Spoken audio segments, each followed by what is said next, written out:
আসসালামু আলাইকুম। সবার আগে বাছাই করা 10টি আন্তর্জাতিক খবর জানিয়ে দেব। প্রথমেই থাকছে শিরোনাম, তবে তার আগে অনুরোধ থাকবে ভিডিওটিতে একটি লাইক দিবেন। জানিয়ে দিব হাতে থাকা সর্বশেষ আপডেট আন্তর্জাতিক সংবাদ। প্রথমেই সংবাদ শিরোনাম, একাধিক বাসে বিস্ফোরণ, ইসরায়েল জুড়ে আতঙ্ক। এরপর জানিয়ে দিব, এবার ইসরায়েলি হামলায় নিহত জিম্মিদের লাশ ফেরতের মঞ্চ করেছে হামাস। এদিকে ইহুদিদের ইসরায়েলে ফেরার পথ অকেজো করেছে আল আকসা তুফান অভিযান। আরও জানিয়ে দিব, গ্রিনল্যান্ড অবশ্যই যুক্তরাষ্ট্রের কাছে থাকা উচিত বললেন ট্রাম্প। সর্বশেষ জানিয়ে দিব, 70টিরও বেশি ক্ষেপণাস্ত্র ভূপাতিত করার দাবি কিয়েভের। এতক্ষণ শুনছিলেন সংবাদ শিরোনাম, এবারে বিস্তারিত। তবে অনুরোধ থাকবে ভিডিওটিতে একটি লাইক করবেন এবং কমেন্ট করে জানিয়ে দিবেন কোন জেলা থেকে আপনি আমাদের এই ভিডিওটি দেখছেন। একাধিক বাসে বিস্ফোরণ, ইসরায়েল জুড়ে আতঙ্ক। ইসরায়েলের বাত ইয়াম শহরে অন্তত 3টি বাসে বিস্ফোরণের ঘটনা ঘটেছে। তেল আবিবের দক্ষিণে অবস্থিত শহরটিতে আলাদা 3টি পার্কিং এলাকায় খালি বাসে এই বিস্ফোরণ ঘটে বলে জানা গেছে। তেল আবিবের দক্ষিণে অবস্থিত বাত ইয়াম শহরে 3টি বাসে বিস্ফোরণের পর অঞ্চল জুড়ে থমথমে পরিস্থিতি বিরাজ করছে।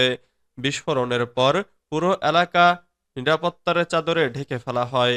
জরুরি সেবা সংস্থাগুলো দ্রুত ঘটনাস্থলে পৌঁছে তল্লাশি শুরু করে। আরও 2টি বাসে বিস্ফোরক থাকার খবর পাওয়া গেলেও সেগুলো বিস্ফোরিত হয়নি।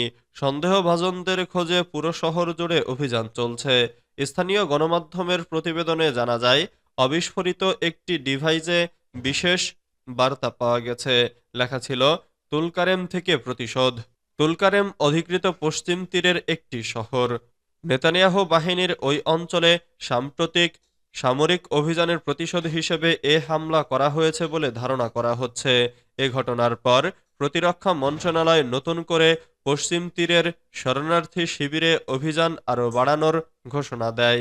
এদিকে বিস্ফোরণের ঘটনার পরপরই ইসরায়েল জুড়ে বাস, ট্রেন ও রেল পরিষেবা সাময়িকভাবে বন্ধ রাখা হয়।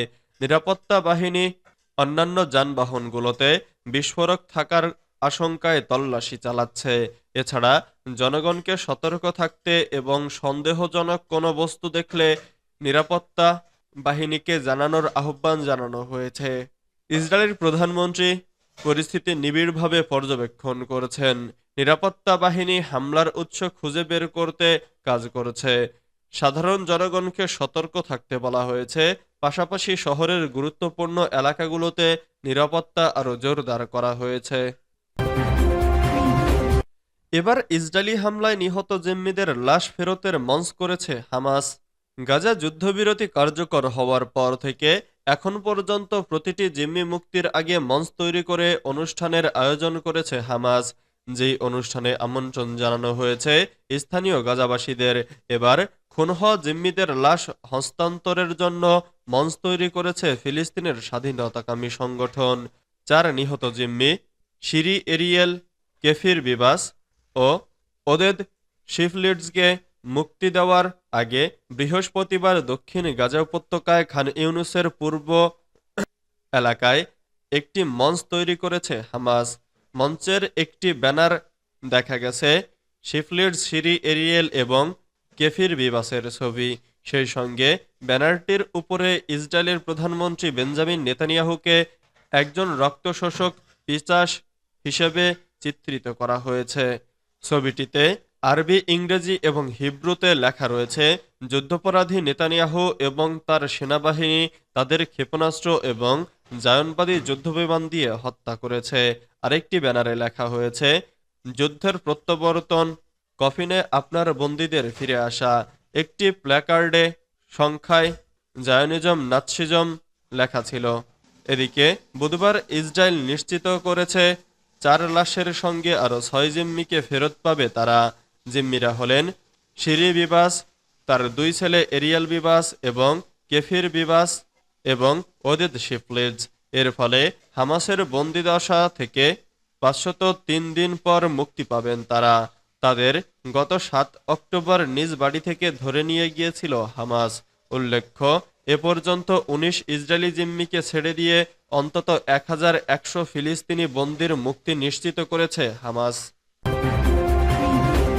ইহুদিদের ইসরায়েলে ফেরার পথ অকেজো করেছে আল আকসা তুফান অভিযান। বিশ্বের ইহুদিদের নিরাপত্তা দেওয়ার যে দাবি করে আসছে দখলদার ইসরায়েল, তা ফুটো হয়ে গেছে ফিলিস্তিনি প্রতিরোধ সংগ্রামীদের আল আকসা তুফান অভিযানের মধ্য দিয়ে। নিরাপত্তা দেওয়ার কথা বলে সারা বিশ্ব থেকে ইহুদিদেরকে দখলকৃত ভূখণ্ডে জড়ো করার প্রজেক্টটি যে অত্যন্ত দুর্বল এবং এটা যে একটা ভুল প্রজেক্ট তা আল আকসা তুফান অভিযানের ফলে সবার কাছে পরিষ্কার হয়ে গেছে। ইহুদিদের আকৃষ্ট করার সব ভুলভাল অকেজো হয়ে পড়েছে। আল জাইতুন স্টাডি সেন্টার আল আকসা তুফান অভিযানে ইহুদিবাদীদের পরাজয়ের কৌশলগত দিকগুলো তুলে ধরেছে। ইসরায়েলের নিরাপত্তা বলয় নিশ্ছিদ্র এমন ধারণা বা তত্ত্ব আল আকসা তুফানের অভিযানের মাধ্যমে পুরোপুরি ভ্রম প্রমাণ করা হয়েছে। পার্স টুডে বলছে, আল আকসা তুফান সবার কাছে এ বার্তা পৌঁছে দিয়েছে যে দখলদার ইসরায়েল কখনোই ইহুদিদের জন্য নিরাপদ আশ্রয়স্থল নয়। ইহুদিবাদী ইসরায়েল নিরাপত্তাকে তাদের একটি মৌলিক স্তম্ভ হিসেবে বিবেচনা করা হয়। এই স্তম্ভটার নড়বড়ে অবস্থাটা এখন স্পষ্ট। নিরাপত্তা ইস্যুতে ইসরায়েলের প্রতি ইহুদিদের আকর্ষণ অনেক কমে গেছে। শুধু তাই নয়, দখলদার ইসরায়েল এখন যারা বসবাস করেছে তারাও সেখান থেকে পালিয়ে যাওয়ার কথা ভাবতে শুরু করেছে। গ্রিনল্যান্ড অবশ্যই যুক্তরাষ্ট্রের কাছে থাকা উচিত বলেছেন ট্রাম্প। মার্কিন প্রেসিডেন্ট ডোনাল্ড ট্রাম্প বলেছেন, জাতীয় ও আন্তর্জাতিক নিরাপত্তার জন্য গ্রিনল্যান্ড অবশ্যই যুক্তরাষ্ট্রের কাছে থাকা উচিত। বৃহস্পতিবার আনাদোলু নিউজ এজেন্সির এক প্রতিবেদনে এ তথ্য জানানো হয়েছে। প্রতিবেদনে বলা হয়, মার্কিন প্রেসিডেন্ট বুধবার আবারও গ্রিনল্যান্ডের উপর মার্কিন নিয়ন্ত্রণের ওপর জোর দিয়েছেন। এ বিষয়টিকে তিনি নিরাপত্তার জন্য উদ্বেগ বলে উল্লেখ করেছেন। ট্রাম্প এয়ারফোর্স ওয়ানে সাংবাদিকদের বলেন, জাতীয় ও আন্তর্জাতিক নিরাপত্তার দৃষ্টিকোণ থেকে আমাদের গ্রিনল্যান্ডের খুব প্রয়োজন। গ্রিনল্যান্ডের সাথে আমাদের কিছু করতে হবে। এ বিষয়টি ইউরোপীয় এবং পুতিনের সাথে তার যে কোনো আলোচনার অংশ কিনা এমন প্রশ্নে ট্রাম্প বলেন, তা নয়। ট্রাম্প আরও বলেন, জাতীয় নিরাপত্তার কারণে গ্রিনল্যান্ড আমাদের থাকা উচিত। যখন ২০ বছর আগে এটি নিয়ে কথা উঠত বা ৩০ বছর আগে যখন তারা এটি নিয়ে কথা বলতো, তার চেয়েও এখন বেশি প্রয়োজন। ৭০টিরও বেশি রুশ ক্ষেপণাস্ত্র ভূপাতিত করার দাবি কিয়েভের। কিয়েভ সিটি মিলিটারি অ্যাডমিনিস্ট্রেশনের প্রধান বলেছেন, ইরানের তৈরি ১ ডজনেরও বেশি শাহেদ অ্যাটাক ড্রোন উৎক্ষেপণের মধ্য দিয়ে শুরু হওয়া রাশিয়ার বিমান হামলার পর রাজধানী তেহরানে ৬বার রুশ বিমান হামলা চালানো হয়েছে। টেলিগ্রামে প্রকাশিত এক বিবৃতিতে সেরহি পপকো বলেন, বিমান প্রতিরক্ষা বাহিনী সব ড্রোন ও ৭০টিরও বেশি ক্ষেপণাস্ত্র ভূপাতিত করেছে। তিনি আরও বলেন, রাজধানীতে এত বড় ধরনের ক্ষেপণাস্ত্র হামলার ফলে দুর্ভাগ্যজনকভাবে আবাসিক ভবন ধ্বংস হয়েছে, অবকাঠামোর ক্ষতি হয়েছে, ভুক্তভোগী আছে অনেক। বিশেষ করে সোমালিয়ানস্ক জেলায় এর পরিণতি ভয়াবহ। সেখানে বহুতল আবাসিক ভবনে অগ্নিকাণ্ডের ঘটনা রেকর্ড করা হয়েছে। আগুনে মেঝেতে মানুষ আটকা পড়েছে। ইউক্রেনের প্রেসিডেন্ট ভলোদিমির জেলেনস্কি জানিয়েছেন, কিয়েভ ও খারকিভে রাশিয়ার সর্বশেষ হামলায় ৪ জন নিহত ও ৯২ জন আহত হয়েছেন। এক্সে বার্তায় জেলেনস্কি দেশের বিমান প্রতিরক্ষা কর্মীদের ধন্যবাদ জানিয়ে বলেন, রাশিয়াকে জবাবদিহিতার আওতায় আনতে তিনি ইউক্রেনের বৈশ্বিক মিত্রদের সাথে কাজ চালিয়ে যাবেন।